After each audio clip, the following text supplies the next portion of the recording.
Desde La Habana reciba nuestro saludo. Soy Evelyn Delgado y ya le presento las principales noticias de la jornada. En titulares.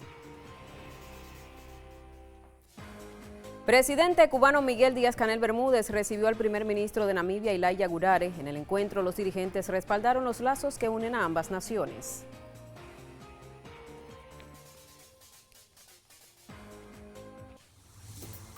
Primer coloquio internacional Fidel, Legado y Futuro continúa sesionando en La Habana. Autoridades y personalidades de todo el mundo debaten sobre la vigencia del pensamiento del comandante en jefe.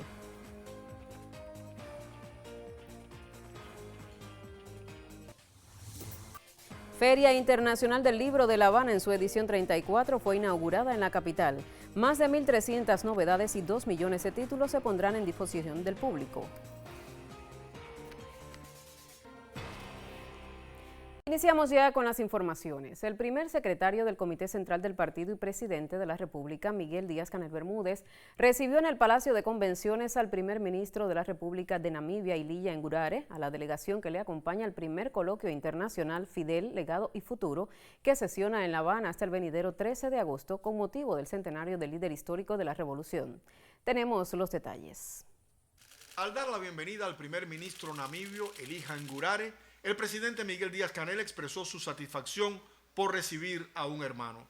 Significó el mandatario que para la nación caribeña la presencia del jefe de gobierno del país africano reviste una enorme trascendencia, pues acude a La Habana en medio de uno de los momentos más difíciles que ha vivido Cuba. El jefe de Estado destacó la intervención del premier namibio en el coloquio, una de las más aplaudidas en la sesión matutina de este lunes. Aprovechó la ocasión para enviar un saludo a su homóloga Netumbo Nandi-Ndaitwah y le reiteró la invitación para que visite Cuba cuando su agenda lo permita. Asimismo, agradeció la solidaridad del pueblo y el gobierno namibios con la mayor de las Antillas.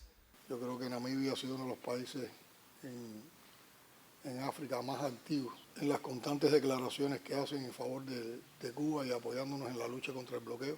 Asimismo lo han hecho en la Asamblea General de Naciones Unidas, donde siempre se pronuncian con un mensaje de mucha fortaleza apoyando a Cuba. Conocemos también de lo activo que ha estado la presidenta Nandi en esta etapa apoyando a Cuba y agradecemos mucho la campaña nacional que ustedes han convocado de solidaridad con Cuba y Namibia. Por su parte, el primer ministro de Namibia aseguró que su país y su pueblo sienten como suyos los enormes retos que tiene Cuba ante sí. No podemos olvidar cuando Cuba estaba a nuestro lado en un momento en que no estaba de moda estar a nuestro lado. Cuando Cuba perdió más de 2.000 de sus mejores hijos e hijas. Por tanto, ya durante el día, durante la noche, en cualquier circunstancia, nosotros estaremos siempre al lado de Cuba. Acompañaron al mandatario en el cordial encuentro el miembro del Buró Político y ministro de Relaciones Exteriores, Bruno Rodríguez Parrilla, y el jefe del Departamento de Relaciones Internacionales del Comité Central, Emilio Lozada García. El presidente Díaz-Canel de igual forma sostuvo diálogos con líderes de los partidos comunistas de China, España y Portugal, además de otros dirigentes de movimientos sociales de Europa, Rusia y Brasil.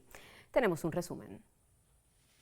Su visita a Cuba es expresión del apoyo del Partido Comunista de China en medio del difícil momento que vive la nación caribeña como consecuencia de la agresión de la actual administración estadounidense, expresó el presidente Miguel Díaz-Canel Bermúdez al dar la bienvenida a Liu Haixin, jefe del Departamento Internacional de esa organización política. La presencia de esta delegación encabezada por usted de alto nivel del Partido Comunista Chino en nuestro país, precisamente cuando estamos conmemorando el centenario del comandante en jefe, tiene una alta significación. Es expresión de los lazos históricos, del mandato y amistad que unen también a nuestras organizaciones partidistas y de las relaciones que tenemos a nivel de gobierno, estados y pueblos entre Cuba y China. Y les ratificamos nuestra disposición y nuestra voluntad de continuar fortaleciendo las relaciones interpartidistas. El mandatario aprovechó la ocasión para enviar en su nombre y en el del general de ejército Raúl Castro Ruz un fraternal saludo al secretario general del Partido Comunista de China y presidente de ese país, Xi Jinping, a quien agradeció el mensaje que enviara con motivo de la conmemoración del centenario del natalicio del líder histórico de la Revolución Cubana, Fidel Castro Ruz, y su sensibilidad y preocupación permanentes por la situación que hoy vive la mayor de las Antillas. Asimismo, expresó su gratitud al partido, el gobierno y el pueblo chinos por su apoyo en la realización de este evento y en la materialización del programa de transición energética en Cuba. El presidente cubano sostuvo encuentros con los secretarios generales de los partidos comunistas de España y Portugal, José Luis Centella y Paulo Raimundo, con el presidente del Partido de la Izquierda Europea, Walter Bayer, y con João Pedro Estedile, del Movimiento de los Trabajadores Sin Tierra de Brasil. Se ratificó la impostergable necesidad de que la izquierda global pase a la acción en la condena y el enfrentamiento a la escalada fascista responsable del genocidio en Gaza, la política de máxima presión contra Cuba y que hoy también amenaza a otros países del mundo. Los dirigentes partidistas reafirmaron la voluntad de sus respectivas organizaciones de fortalecer los vínculos con la mayor de las Antillas. La solidaridad no es un acto simbólico, es un deber, un compromiso revolucionario y aquí estamos. Estaremos en todas las frentes y es un compromiso del Partido Comunista Portugués, mas también del pueblo portugués con el pueblo cubano. El jefe de Estado cubano también recibió a Mikhail Svidkoy, representante del presidente de la Federación de Rusia al primer coloquio internacional Fidel, Legado y Futuro y a la Feria Internacional del Libro de La Habana, que tiene al gigante eslavo como invitado de honor. Su presencia para nosotros en Cuba es muy significativa porque estamos recibiendo a una de las figuras importantes del arte ruso, del mundo cultural ruso, en un momento de enorme complejidad en la situación de nuestro país. Y lo vemos como una muestra de apoyo, de solidaridad, que también alimenta las históricas relaciones que existen entre Cuba y la Federación de Rusia. Tiempo para la primera pausa en nuestro noticiero. A la vuelta actualizamos sobre las actividades hoy en el Coloquio Internacional Fidel, Legado y Futuro. Ya regresamos. Primer Coloquio Internacional Fidel, Legado y Futuro. Palacio de Convenciones de La Habana, Cuba, del 10 al 13 de agosto de 2026. Un encuentro para recordar al comandante en jefe Fidel Castro Ruz en el centenario de su natalicio. Primer Coloquio Internacional Fidel, Legado y Futuro. Y continuamos la cobertura del Coloquio Internacional Fidel, Legado y Futuro que sesiona estos días en el Palacio de Convenciones de La Habana. En esta ocasión hacemos referencia al foro dedicado a la política exterior cubana, un espacio que reunió ponencias, testimonios y videomensajes en torno a la impronta de Fidel Castro en la diplomacia revolucionaria. Veamos. Dentro del Coloquio Internacional Fidel, Legado y Futuro, sesionó el foro sobre política exterior cubana dedicado a la impronta de Fidel Castro en la lucha por la paz, la unidad de los pueblos y la diplomacia revolucionaria. La apertura en palabras del viceministro de Relaciones Exteriores, Carlos Fernández de Cosío, sitúa un eje central que bajo la conducción de Fidel, Cuba no se limitó a defender su propia soberanía, sino que impulsó la aspiración de un mundo más equitativo y articulado en la construcción de un nuevo orden internacional que diera voz a las naciones históricamente excluidas de las grandes decisiones globales. En su centenario, debemos aprovechar la oportunidad de difundir más en Cuba y por el mundo las enseñanzas en temas internacionales que nos legó un líder revolucionario cuya ambición era defender el derecho incuestionable de su país a disfrutar de la plena y absolutamente plena independencia y junto al bravo pueblo cubano tratar de contribuir a llevar la justicia o poner fin a la injusticia en todos los rincones del planeta. Tras las palabras inaugurales se proyectó el material audiovisual El legado de Fidel en los jóvenes diplomáticos cubanos, con testimonios de nuevas generaciones que reconocen en su pensamiento la base de la diplomacia cubana actual. El foro continuó con un panel de personalidades internacionales, testigos directos de la impronta de Fidel, quienes calificaron la política exterior cubana como un faro de libertad e independencia. Fidel nos enseñó que la soberanía de un pueblo no se subordina a los intereses de las potencias y que la integración de América Latina es un camino sin retorno. Fidel Castro partió físicamente, pero su heranza política, su coraje y su ejemplo siguen más vivos que nunca. Reafirmamos nuestro compromiso con los ideales que defendió: justicia social, soberanía de los pueblos, integración latinoamericana y solidaridad como principio fundamental de las relaciones internacionales. The tribute we pay today to Fidel will be heard for ages and ages hence. Here was a man, gifted, selfless, honest to the core. In solidarity with others, he was the master of his own fate, a captain of his own soul. Long live the ideas of Fidel. Fidel Castro fue un denunciador tempranísimo de la crisis ambiental, cuando nadie hablaba de aquello. Él ya decía que era el principal problema al que se enfrentaba la humanidad, la destrucción del planeta. Las contribuciones, pues, de Cuba, de su revolución y de su líder, Fidel Castro, para Latinoamérica, para el mundo, para la historia, han sido gigantescas. Cerró la jornada con un panel de diplomáticos cubanos que estuvieron al frente de misiones concebidas y dirigidas personalmente por el comandante en jefe, quienes compartieron testimonios sobre su estilo de conducción de la política exterior. Fue un reporte de Nora Becerril y un equipo de Cubavisión Internacional. Y seguidamente vamos a conocer el pronóstico del tiempo para los principales destinos turísticos del país. Desde el Instituto de Meteorología tenemos el contacto con la máster en ciencias, Ginelis Bermúdez. Adelante, Ginelis, te escuchamos.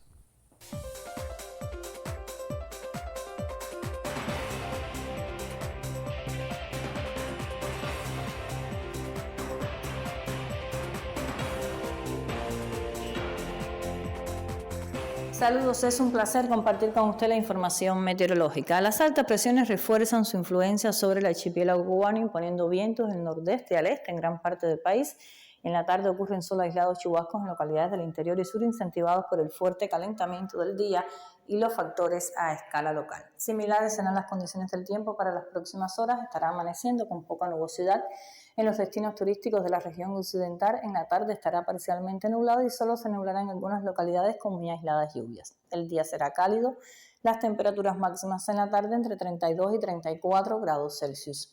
En los destinos turísticos de la región central, un amanecer con poca nubosidad. En la tarde estará parcialmente nublado, se nublará en algunas localidades con aisladas lluvias y temperaturas máximas entre 32 y 35 grados Celsius. En el oriente del país, un amanecer con poca nubosidad. En la tarde estará parcialmente nublado, muy aislada la probabilidad de lluvias con temperaturas máximas entre 33 y 36 grados Celsius. La salida del sol por Punta de Maicía a las 6 y 34 de la mañana se pondrá por el Cabo de San Antonio a las 8 y 20 pasado meridiano y se mantiene la fase de cuarto menguante. En resumen, para las próximas horas, calor con aisladas lluvias. Usted continúe en Cubavisión Internacional. Gracias, Ginelis. En el marco del primer coloquio Fidel, Legado y Futuro, el presidente de la Asamblea Nacional del Poder Popular de Cuba, Esteban Lazo Hernández, sostuvo un encuentro con el senador mexicano Gerardo Fernández Noroña, en el que ambos destacaron la voluntad de fortalecer los vínculos interparlamentarios entre sus respectivos países. Con la información, Isabel Díaz González. La unidad entre los pueblos es la fuerza que nos permitirá enfrentar los desafíos comunes y avanzar hacia un futuro de justicia y solidaridad para todos. Así afirmó el miembro del Buró Político del Comité Central del Partido, Esteban Lazo Hernández, presidente de la Asamblea Nacional del Poder Popular y del Consejo de Estado, al sostener un encuentro con el senador mexicano Gerardo Fernández Noroña. El diálogo tuvo lugar en el marco del primer coloquio Fidel, Legado y Futuro en el Palacio de Convenciones de La Habana, donde ambas partes destacaron la voluntad de fortalecer los vínculos interparlamentarios. Intercambio para resaltar la importancia de la cooperación legislativa como vía para consolidar la amistad histórica entre ambas naciones y promover iniciativas conjuntas en defensa de la soberanía y la integración regional. Por su parte, la vicepresidenta del Legislativo cubano, Ana María Mari Machado, agradeció a la delegación la histórica postura del Parlamento y Gobierno mexicanos al lado del pueblo cubano y en defensa de las causas justas. Asimismo, Fernández Noroña reafirmó el compromiso del Senado mexicano de acompañar a la isla en sus esfuerzos por enfrentar los retos actuales en medio de un desafiante escenario que requiere, como nunca antes, dijo, impulsar el papel de los parlamentos en la promoción de la solidaridad y el respeto mutuo. Isabel Díaz González, Cubavisión Internacional. Y llega el momento en esta emisión de conocer lo que acontece en el mundo de los deportes. Hoy con Miguel Ángel Cruz, que está listo ya para informarnos. Adelante, Miguel.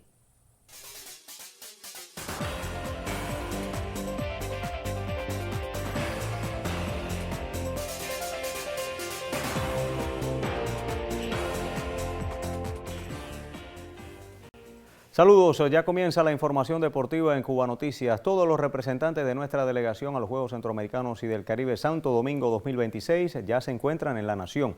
El colega Ernesto Arturo Santana resume la actuación de una de las disciplinas que más aporte ofreció a la causa cubana en estos Juegos Múltiples.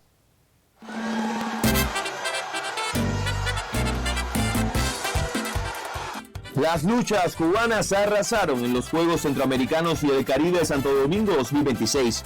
En 18 divisiones entre el estilo greco y las ramas masculinas y femeninas de la libre, la escuela antillana cosechó 10 títulos, además de 5 preseas bronceadas.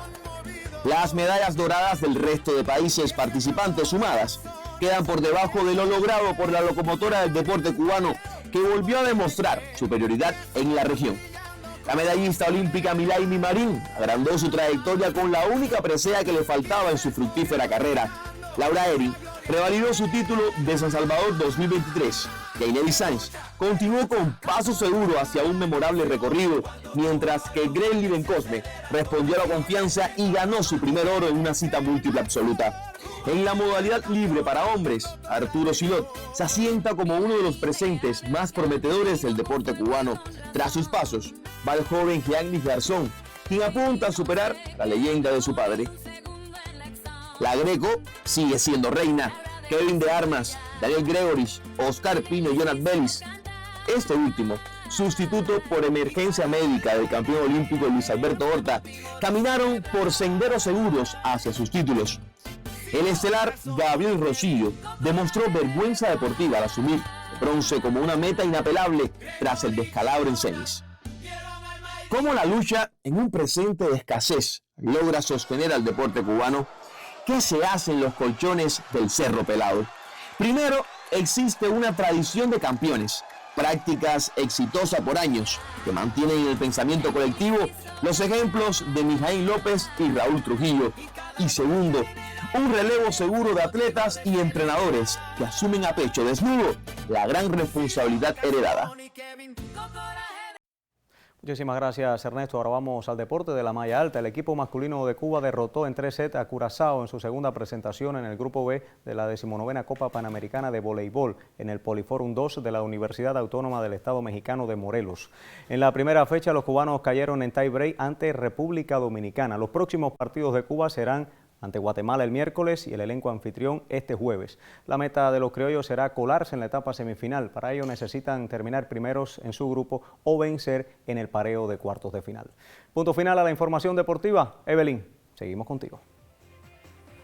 Gracias, Miguel Ángel. Segunda pausa en esta emisión y en breve estamos de regreso con informaciones culturales. Mantenga la sintonía. 34 Feria Internacional del Libro de La Habana, Cuba, 2026.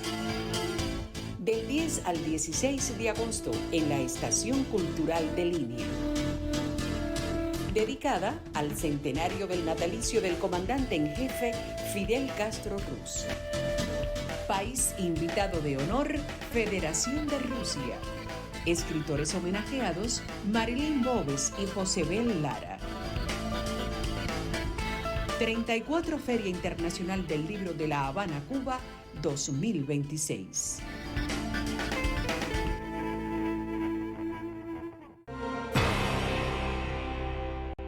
Informaciones culturales en esta emisión con la colega Catherine Tamayo. Catherine, como siempre, un gusto compartir estudio contigo. Adelante.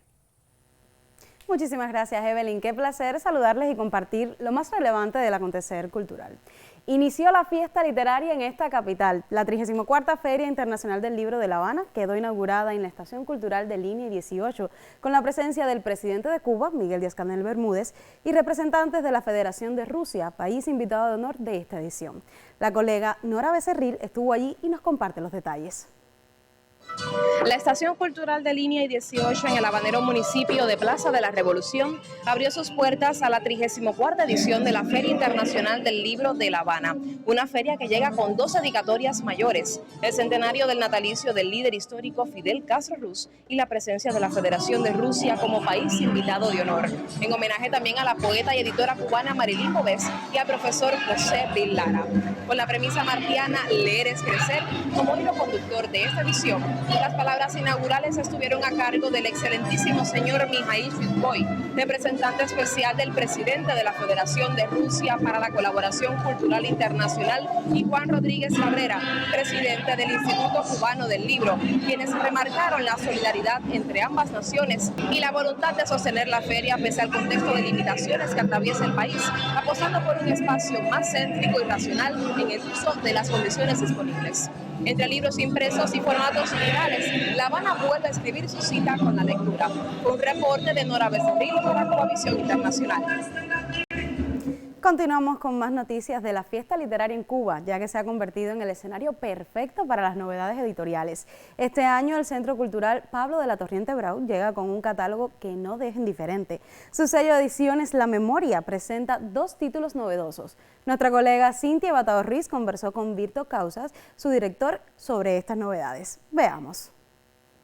El Centro Pablo de la Torriente Brau, garante del patrimonio cultural en nuestro país, participa como de costumbre en esta edición 34 de la Feria Internacional del Libro. Ediciones La Memoria, perteneciente a dicha prestigiosa institución cultural, propone varias novedades de las que el público podrá disfrutar. La presencia nuestra en la feria es parte a su vez de un programa de trabajo que inauguramos hace muy poco. Es un programa que se llama el Centro Pablo en puntos suspensivos.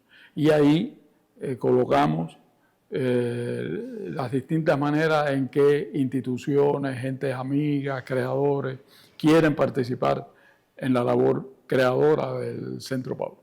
Víctor Casau, cineasta y director del centro desde su fundación, nos cuenta de 2 libros significativos a disposición de los lectores. Sí, ahí tenemos, además del, nuestro stock editorial, que es tan amplio como de 180 títulos, ¿no? Pero hay 2 títulos en particular que nos interesa mucho promover en la feria. Uno, realizado por nuestro amigo y investigador del centro, Leonardo de Pestre, se llama La Habana de Pablo, y que es una visión muy hermosa, gráficamente muy hermosa también, porque documenta todas las veces que Pablo se refirió a su ciudad, a esta ciudad. Y tenemos un libro que es una novedad, que es el libro que escribió Estrella Díaz, la periodista e investigadora, sobre Arrocha, el gran diseñador gráfico y de teatro. Esa será una de nuestras novedades, lanzar ahí ese homenaje de Estrella Díaz y del Centro Pablo a la creatividad de este hombre maravilloso que fue y es Arrocha. Historia y arte que propone el Centro Pablo de la Torriente Brau en este aniversario 30 de su creación. Cintia Batao Ruiz, especial para Vitrales. Con esta información despido nuestro recorrido por las artes. Vuelvo contigo, Evelyn. Gracias, Catherine. Así concluye esta emisión de Cuba Noticias. Otras informaciones en próximos espacios también en las plataformas digitales. Gracias por la sintonía.